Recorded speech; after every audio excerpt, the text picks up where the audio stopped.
और मेरे कई सहयोगी भी लगातार हमारे साथ हैं। लेकिन उससे पहले जल्दी से एक कमेंट डॉक्टर जगरूप सिंह आपका मैं चाहती हूँ।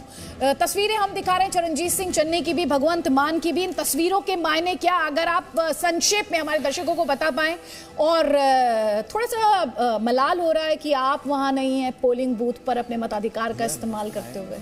ये बात तो बिल्कुल ठीक है जो आपने पहले की है। सबसे पहले तो यही बात है क्योंकि हमने आपसे कमिटमेंट किया था, हमको ये नहीं पता था कि जहाँ आना पड़ेगा वहाँ से कर लेंगे, पर आपने बोला इधर आइए। हाँ, जो बात आपने कही, एक तो मेरे साथी ने कहा कि देखो कंपोजिट कल्चर की एक विजिबल तस्वीर है, मंदिर में भी जा रहे हैं, गुरुद्वारे में भी जा रहे हैं और जगह भी जा रहे हैं। और चन्नी साहब का खास करके मंदिर में जाने का एक बहुत बड़ा मैसेज है, क्योंकि जो जिस कम्युनिटी को वो बिलोंग करते हैं उसमें वो खास करके जो हिंदू कम्युनिटी है, हिंदू दलित है, उनका बहुत बड़ा नंबर है। एक बात मैं जहाँ कहना चाहता हूँ कि एक ये तो भगवान वो हैं जिनके वो दर्शन किए, एक पंजाब में जो बड़े भगवान है वो डेराज एंड बाबाज हैं। उनका रोल अभी मेरे ख्याल आएगा बाद में, उसके पास कोई नहीं जा रहा है क्योंकि उसके पास जाने से समस्या खड़ी होगी। पर ये जो अब ये कहते हैं ना, नेपोलियन ने बोला था God marches with a big battalion, ये तो इन्होंने अपना काम कर दिया, भगवान से शुरू कर दिया। अच्छा लगता है, सारा दिन आपको क्रिटिसिज्म में नहीं आते कि आप मंदिर में नहीं गए, क्योंकि धर्म और ये सारा बात बहुत बड़ी हो गई है। तो मेरा ख्याल है कि अब तो जैसे आपने बोला है कि लोग ही परमात्मा है और लोगों के साथ जो इनविजिबल परमात्मा है वो वहाँ के डेराज एंड बाबा हैं। पिछले 2, 3, 4 दिनों से बहुत बड़ी राजनीति पंजाब में हो रही है। वो किसके साथ जाएंगे? जहाँ वो डेराज बाबा जाएंगे तो मेरे को लगता है कि उसी का ही काफ़ी हद तक जिसको कहते हैं बेड़ी पार होने वाली बात है। अच्छा, तो डेराज एंड बाबास की आप बात कर रहे हैं, वो जिसके साथ जाएंगे आपको लगता है कि पंजाब का वोट जो है उनके साथ चला जाएगा। ये एक इंटरेस्टिंग एंगल है, इस पर आपसे और तफसील से बात करूंगी डॉक्टर साहब। लेकिन उससे पहले शंभुनाथ जी भी आपको अब स्क्रीन पर दिखाई दे रहे हैं। इस बीच जो बड़ी खबर आ रही है राजीव, वो दर्शकों तक पहुंचाए। बिल्कुल, इस वक्त की बड़ी खबर पंजाब में वोटिंग पर राहुल गांधी का ट्वीट। राहुल गांधी ने ट्वीट किया है, जो जन का साथ दे उनको वोट करें। राहुल गांधी का ट्वीट, जो जन का साथ दे उनको वोट करें, निडर होकर जवाब दें, निडर होकर जवाब दें, वोट उसी को दें। पंजाब में वोटिंग पर राहुल गांधी का ये ट्वीट। वोटिंग जारी है, 1 घंटे से ज्यादा का वक्त हो गया है, लेकिन इस बीच में पंजाब में कांग्रेस को बहुत सी उम्मीदें हैं, लगातार प्रयास चल रहा है। भले ही चरणजीत सिंह चन्नी के चेहरे पर मुस्कुराहट अभी तो नजर ना रहे हो, लेकिन राहुल गांधी ने ये ट्वीट करके हौसला भी बढ़ाया है और अपील भी की है, जो जन का साथ दे उसको वोट करें। वोटिंग की अपील की है और साथ साथ में ये लिखा है, निडर होकर जवाब दें, वोट उसी को दो। राहुल का ट्वीट अदिति। तो जन की बात राहुल गांधी यहाँ पर कर रहे हैं और साथ ही निडर होकर वोट देने की बात कर रहे हैं। तो यही बात तो हर पार्टी कर रही है। अब ऐसे में वोटर किसके दावे पर भरोसा करेगा, ये अपने आप में बड़ा सवाल है। हमारे साथ शंभुनाथ जी भी हैं और डॉक्टर संजीव भी हैं। लेकिन सबसे पहले शंभुनाथ जी, उत्तर प्रदेश में 3rd फेज की ये वोटिंग हम लगातार देख रहे हैं। रामगोपाल यादव हो, शिवपाल यादव हो, यादव फैमिली कह रही है कि 2017 में हम अलग अलग थे लेकिन अब हम साथ साथ हैं। देखिए, अखिलेश के लिए उनकी यादव फैमिली प्लस भी है, क्योंकि यादव लैंड में अगर वोट पड़ेगा तो वो वोट डलवाएंगे, लेकिन वही उनका निगेटिव भी है, क्योंकि ये जो छवि बनी है उनकी यादव फैमिली की, खासतौर पे इटावा के आगे मैनपुरी के बीच में, उस छवि में लोग जो योगी प्रहार कर रहे हैं कि बीजेपी जो सपा के लोग हैं वो कब्जे करते थे, तो वो परसेप्शन से निपटना कि कैसे उस यादव परसेप्शन से, यानी खाली प्लाट हमारा, तो वो जो खाली प्लाट पे कब्जा थे या थोड़ी सी जो क्राइम था, क्राइम ड्राफ्ट जो है वो तो योगी ने कंट्रोल किया है, तो ये योगी के फेवर में जा रहा है। अब जैसे इटावा से आते हुए मैं कानपुर में हूँ, मैंने पाया था जिससे बात करो वो और सब ठीक है, क्राइम तो कंट्रोल हुआ है, यानी क्राइम को एक बड़ा मुद्दा बना दिया गया है। तो जो तीसरे चरण की वोटिंग है जी, उसमें देखिए क्राइम एक बहुत बड़ा मुद्दा रहेगा, खासतौर पर फिरोजाबाद से लेकर के कानपुर तक। ये कैसे, ये हाईवे है, यहाँ भी क्राइम होता था, रात को सड़कों पे निकलना ही मुश्किल था। तो ये एक योगी आदित्यनाथ की सरकार ने एक परसेप्शन बनाया है बीजेपी ने उनके जरिए कि देखिए क्राइम तो कंट्रोल हुआ है। तो एक तो ये है, बड़ा मायने रखेगा। दूसरा, जो यादव फैमिली है उनको अभी से लग रहा है कि अब तो सरकार हमारी आ गई। वो जो अति उत्साह में निश्चित तौर पर अखिलेश यादव ने बहुत बड़ा काम किया है और बहुत बेहतर तरीके से चुनाव लड़ रहे हैं और लड़ेंगे भी, लेकिन पहले 2 चरण में वो यादव परिवार उनके साथ नहीं था, लेकिन तीसरे चरण में आ गया और वो इतना मुखर है कि वो मान के चल रहा है सरकार बन गई तो फिर हम जो चाहे सो करें, सारी में छूट है। ये छूट जो है ये कहीं ना कहीं झटका दे देती है। अब ये सारे जो आपने अभी सेकंड पॉइंट हाईलाइट किया है शंभुनाथ जी, ये अपने आप में इंटरेस्टिंग है, क्योंकि बीजेपी की जो नैरेटिव वॉर रही है वो लगातार हमलावर रहे, चाहे प्रधानमंत्री मोदी हो, चाहे योगी आदित्यनाथ हो, परिवारवाद को लेकर ही सबसे ज्यादा हमलावर रहे हैं। और बात सिर्फ यही कही गई है कि इन्होंने सिर्फ परिवार का विकास किया है, सूबे का विकास नहीं किया है। कई खास मेहमान लगातार इस वक्त हमारे साथ है। राहुल गांधी का ट्वीट एक बार फिर से हम आपको दिखाना चाहते हैं, किस तरह से राहुल गांधी अपील कर रहे हैं वोटर से कि बड़ी संख्या में वो निकले और अपने मताधिकार का इस्तेमाल करे, अपने उस कर्तव्य को एक्सरसाइज भी करे। एक तरह की रिस्पॉन्सिबिलिटी है, जो जन का साथ दे, निडर होकर जवाब दें, वोट उसी को दो, ये राहुल गांधी कह रहे हैं।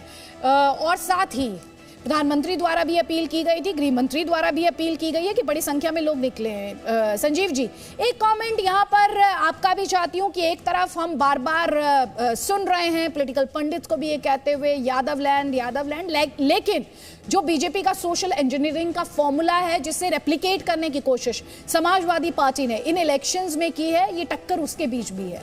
देखिए, जो ये चुनाव है, तीसरे चरण पे मैं विशेष बात करूंगा कि यहाँ यादवलैंड की बात तो हो रही थी, लेकिन इसके साथ वहाँ इस पूरे इलाके में कुर्मी, शाक्य और ब्राह्मण 3 वोट भी है। मुसलमान तो है ही जो, लेकिन मुसलमान बहुत बड़ा क्लियर है वहाँ पे कि वो सपा के साथ जा रहा है, तो इसलिए उस पर बहुत सवाल नहीं है। लोधीस को भी यहाँ पे इसमें शामिल करना होगा, लोधीस को भी इसमें लोधी है, बट लोधी उतना जो लोधी है वो क्लियर है बीजेपी के साथ, तो मैं क्लियर वोट बैंक पे तो डिस्कशन नहीं कर रहा हूँ। कुर्मी में कई बार होता है कि लगता है, तो राकेश सचाने कुर्मी नेता थे इस बेल्ट के बड़े, वो बीजेपी में आ गए क्योंकि अखिलेश ने उन्हें टिकट नहीं दिया है। ये जो सोनेलाल पटेल की बेटी की पार्टी है वो उनके साथ है अपना दल एस। सोनेलाल पटेल की मूल पार्टी, जो सोनेलाल पटेल की पत्नी की पार्टी है, वो अखिलेश के साथ है। साक के वोटर जो है, तो विनय शाकी की बेटी को बीजेपी ने टिकट दिया है, जो सपा में चले गए। इसके विपरीत महान दल जो है वो अखिलेश के साथ है। तो ये बड़ा कंफ्यूजन लग रहा था, लेकिन इसमें बड़ा सीधा तौर पे है कि Muslim plus Yadav versus others भी कुछ जगह चुनाव हो रहा है। जैसे शंभुनाथ जी ने कहा कि यादव वर्सेस अदर्स, तो लेकिन जहां लोगों को लग रहा है कि यार ये मुसलमान पूरा थोक जा रहा है सपा के साथ, जैसे कानपुर में भी आप लोग सतीश महाना को सुना रहे थे, तो उसके बगल में कैंट सीट है। कैंट सीट से लगातार सतीश महाना पहले जीतते रहे, अब वहाँ 51% मुसलमान वोट है। इसके बावजूद 2012 के चुनाव में वहाँ बीजेपी जीत गई थी, 2017 हार गई, कांग्रेस जीत गई थी, जो तब कांग्रेस और सपा साथ थी। ऐसे सारे समीकरण वहाँ इंटरनल बन रहे हैं। समस्या सिर्फ ये, मैं आज एक बात और कहना चाहूँगा आपके थ्रू, इससे पहले कि आप मुझे कहें कि मैं वोट डालने नहीं गया, मैं वोट डालने जरूर जाऊँगा। मैं एक बात ये कहना चाहूँगा कि इस बेल्ट का वोटिंग परसेंटेज बहुत कम रहा है, वो 57% से 65% तक रहा है। आज ये कोइंसिडेंस है कि आज पंजाब के साथ इस बेल्ट का चुनाव हो रहा है, तो लड़ाई हमारी वोटिंग परसेंटेज में पंजाब में। जो पंजाबी बड़े जोरदार होते हैं, पंजाबी बड़े दिल वाले होते हैं, पंजाबी हमें डांस करवा देते हैं, अपने नंबर्स पे हैं। लेकिन भाई कानपुर वालों, मैनपुरी वालों और झांसी वालों, जाओ और उस 75% का मुकाबला करो। पंजाब का वोटिंग परसेंटेज 75% से ऊपर रहता है, प्लीज जाके वोट करो, क्योंकि आज वोटिंग के मामले में आपका मुकाबला है। बाकी तो आप लड़ाई अपना कर लेना, जो कर लेना वो भी करने लगे हैं। आप भी हिंदू मुसलमान करते थे, वो हिंदू सिख करने लगे हैं। आप तमाम बातें करते थे, वो भी करने लगे हैं। उन्होंने आपसे तमाम चीज़ें सीख ली हैं, लेकिन फिलहाल आप उनसे वोट डालना सीख लो, अच्छे से वोट करो। और जो वो दूसरी बात जो आपने कही, यहाँ पर सोशल इंजीनियरिंग, हम ये तस्वीरें दिखा रहे दर्शकों को, जरा सा इन तस्वीरों के बारे में बता देते हैं। मतदान करने के लिए पहुंचे हैं सुनील जाखड़, काफ़ी सुर्खियों में वो रहे हैं, और कांग्रेस पार्टी के लिए कभी कभी उन्होंने मुश्किलें भी बढ़ाई हैं और कई सवाल भी उन्होंने लगातार खड़े भी किए हैं। तो अपने मताधिकार का इस्तेमाल करने के लिए वो पहुंचे हुए हैं। वो तस्वीर हम अपने दर्शकों को यहाँ पर लगातार दिखा रहे हैं। संजीव जी, जल्दी से आप बात पूरी कर लें, उसके बाद डॉक्टर जगरूप। और एक छोटी सी बात और है कि जैसे इसको यादव बेल्ट कहा जाता है, लेकिन जो आपने कंपटीशन की बात की, जो आपने एक हेल्दी कंपटीशन की बात की, और वो कंपटीशन लोकतंत्र के लिए बहुत अच्छा है, वो कंपटीशन होना चाहिए। धर्मेंद्र जी, छोटे छोटे रिएक्शन आप दोनों से, और उसके बाद डॉक्टर महेश आपका कमेंट लूंगी। लेकिन ये हेल्दी कंपटीशन, ये अच्छा है। हम भी तो बार बार यही अपील कर रहे हैं कि बड़ी संख्या में निकलिए। पिछली बार भी आपने बहुत बढ़िया बात कही थी, पता नहीं आपको याद है कि नहीं, कि लोग अपने बच्चों के मार्क्स के लिए कंपटीशन करते हैं कि भाई हमारा सीबीएसई का टॉपर यूपी से आ जाए, पंजाब से आ जाए। अब भैया इसमें करो ना कंपटीशन। दूसरी बात, ये एक आलू बेल्ट का भी चुनाव है जिस पर हम नहीं ध्यान दे पा रहे हैं। 59 सीटों में से 36 सीटें आलू बेल्ट की हैं, और आप कभी आलू की फसल के समय निकल जाए, इतना परेशान है आलू किसान कि जीटी रोड पे आप चले जाइए तो आप गाड़ी का शीशा खोल के नहीं चला सकते, सड़क पे डालने को मजबूर होते हैं। आलू बेल्ट पर मैं करूंगी जल्दी से एक कमेंट, धर्मेंद्र जी और डॉक्टर जगरूप। अगर 2-3 सेंटेंसेस में पंजाब हरा देगा, ये जो चैलेंज दिया है अभी संजीव जी ने, पंजाब हरा देगा इस चैलेंज में? पंजाबी सुन रहे होंगे, पंजाब में इस वक्त वोटर सुन रहा होगा। बिल्कुल बिल्कुल बिल्कुल, ये हेल्दी कंपटीशन होना चाहिए और ज़्यादा से ज़्यादा वोटर बाहर निकलें और वोट डालने जाएं। पिछली बार चुनाव में पंजाब में 75 के ऊपर चुनाव परसेंटेज गया था और इस बार भी ज़्यादा होने का लग रहा है। वो कारण उसके 3 है। एक तो मोबिलाइजेशन बहुत हुआ क्योंकि स्टेक्स बहुत हाई है, चाहे आप हो, कांग्रेस हो, बीजेपी हो, अकाली दल हो और फार्मर ग्रुप का, तो इसलिए इस बार भी परसेंटेज हाई जाएगा मुझे लगता है, पंजाब में भी और यूपी में। हरा देंगे इनको कानपुर में आप? पूरी तैयारी है हराने की। ठीक है, हराने की तैयारी है, हेल्दी कंपटीशन है। पंजाब के सीएम चरणजीत सिंह चन्नी ने जी न्यूज़ से खास बातचीत की है, वो भी बहुत कॉन्फिडेंट, वो तो 2/3 मेजोरिटी की बात कर रहे हैं, सुनिए। चन्नी साहब, आज आप गुरुद्वारे जा रहे हैं, मंदिर जा रहे हैं, मत्था टेक रहे हैं, क्या मांग रहे हैं भगवान से? मैं अक्सर गुरुद्वारे और मंदिर जाता हूँ, कोई नई बात नहीं है, लेकिन ये है कि आज मैंने पब्लिक में पहले हम अपने आप को पेश कर चुके हैं, आज गुरु साहब के आगे, भगवान के आगे अपने आप को समर्पण किया है और आगे अब डोरी जो है परमात्मा के हाथ में है। आपको लग रहा है कि जिस तरह से मुकाबला है इस बार पंजाब में? मुकाबला नहीं होगा, 2/3 मेजॉरिटी से कांग्रेस पार्टी की सरकार आएगी और आ रही है। दोनों सीट से आप चुनाव जीत रहे हैं? दोनों सीटों से चुनाव जीत रहे हैं और 2/3 मेजॉरिटी से कांग्रेस पार्टी सरकार बना रही है और बहुत बड़ी जीत कांग्रेस को हम लेके परमात्मा की कृपा से लेकर देंगे। उमेश योगी पूजा मक्कड़ हमारे साथ है। पूजा, यहाँ स्टूडियो में तो कंपटीशन शुरू हो गया है पंजाब और यूपी के बीच में। पंजाब का वोटर कंपटीशन के लिए कितना तैयार दिखाई दे रहा है आपको इस वक्त ग्राउंड पर? अदिति, जितना हम वोटर से बात कर रहे हैं और जैसा अभी चरणजीत सिंह चन्नी ने कहा कि 2/3 मेजॉरिटी आ रही है, मेजॉरिटी पंजाब में खोज का विषय है इस वक्त, क्योंकि आम आदमी पार्टी हो, कांग्रेस हो, अकाली दल हो या बीजेपी का गठबंधन हो, सभी लोग अपनी अपनी ज़मीन तलाश रहे हैं। अकालियों के गढ़ में इस वक्त मैं खड़ी हूँ, बादल गाँव है और मेरे पीछे जो आप देख रही हैं ये बूथ नंबर 125 है। ये क्यों महत्वपूर्ण है ये भी बता देती हूँ, क्योंकि यहीं पर प्रकाश सिंह बादल, सुखबीर बादल, पूरे बादल परिवार का वोट है। थोड़ी देर में वो लोग यहाँ पर वोट डालने के लिए आने भी वाले हैं। इस सीट की ही अगर बात कर लूं, मालवा रीजन की, जिसे कभी अकाली का गढ़ माना जाता था, यहां भी ये कहना मुश्किल है कि कुल मिलाकर कितनी सीटें अकाली दल जीत पाएगा। फिर बाकी पार्टियों का जो गणित चल रहा है वो अपनी जगह चल रहा है। यहां भी आम आदमी पार्टी हालांकि टक्कर में है, लेकिन ये कहना कि 2/3 मेजॉरिटी आ जाएगी, यहाँ फिलहाल मुझे लगता है लोग ये गिन रहे हैं कि पिछली बार से कितनी बढ़ा सकते हैं। तो चाहे वो अकाली दल हो 15 सीटों के साथ या आम आदमी पार्टी हो 20 सीटों के साथ, वो उसमें प्लस प्लस जोड़ने की कोशिश तो कर रहे हैं, लेकिन ये कहना बहुत मुश्किल है कि किसकी कितनी प्लस हो पाएंगी और वाकई मेजॉरिटी जैसा शब्द जो है वो कोई पार्टी 10 मार्च को कह भी पाएगी या नहीं। मुझे इंटरेस्टिंग है, आपने भी प्लस प्लस का जिक्र किया।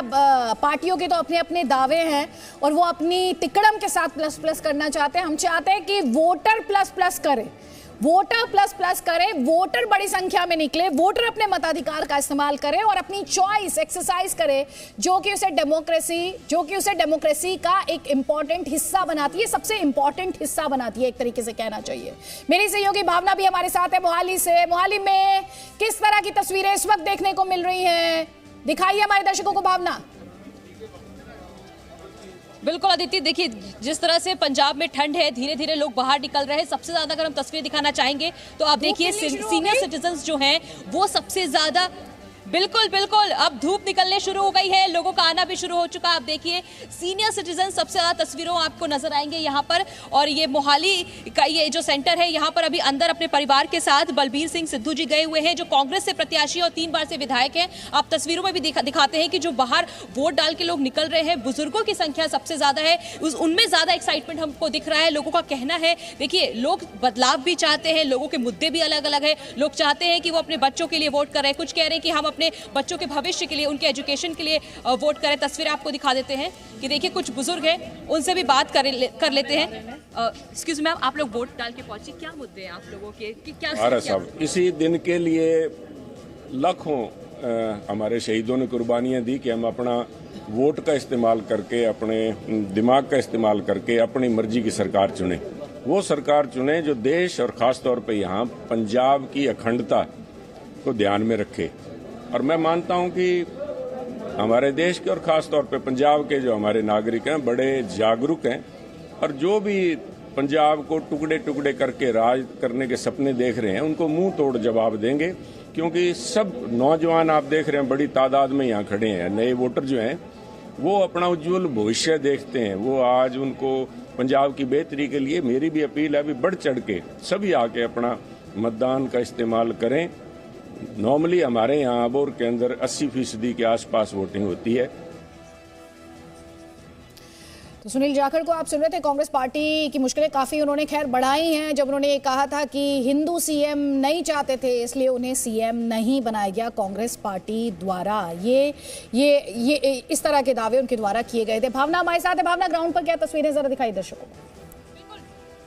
बिल्कुल, मैं मोहाली के सेंटर की तस्वीरें दिखाते हैं कि सबसे ज़्यादा बुजुर्गों की संख्या बहुत ज़्यादा है। सुबह से हम बताएं ठंड बहुत ज़्यादा थी, उसको देखते हुए लोग कम बाहर निकले थे, लेकिन आप ये देखिए कि इस वक्त व्हील चेयर पे इतनी ज़्यादा लोग बाहर आ रहे हैं, बुजुर्ग भी बहुत ज़्यादा बाहर आ रहे हैं। लोगों का कहना है कि वो इस बार बदलाव भी चाहते हैं, कुछ अपने परिवार के लिए वोट करें, कुछ अपने बच्चों के लिए वोट करें, कुछ अपने बच्चों के भविष्य के लिए वोट करें। देखिए यहाँ पर मोहाली की अगर सीट की बात करें तो यहाँ पर 3 बार से जो विधायक हैं, कांग्रेस जो प्रत्याशी हैं बलबीर सिंह सिद्धू, अपने परिवार के साथ अंदर वोट डालने के लिए पहुंचे हुए हैं। कड़ा मुकाबला नजर आ रहा है आम आदमी पार्टी के जो कुलवंत सिंह में, लेकिन फिलहाल तस्वीरें आपको दिखा रहे हैं सेंटर की। वापस जाइए अभी जो बुजुर्ग मताधिकार का इस्तेमाल करके लौटे हैं और जरा वो camera घुमाइए।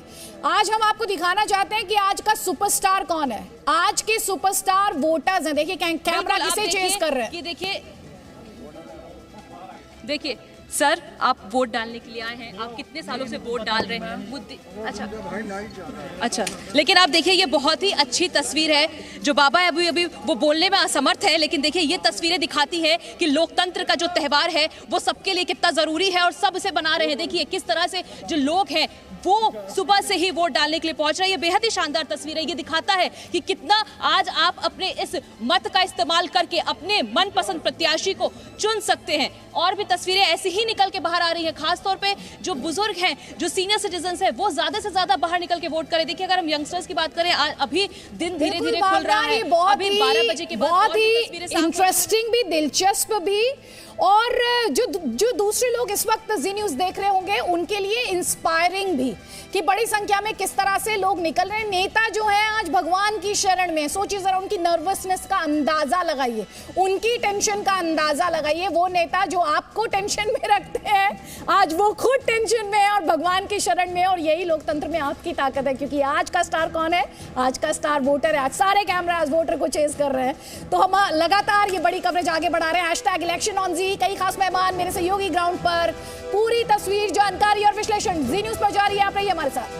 Presenting B News app, available on Google Play and App Store. Download it now.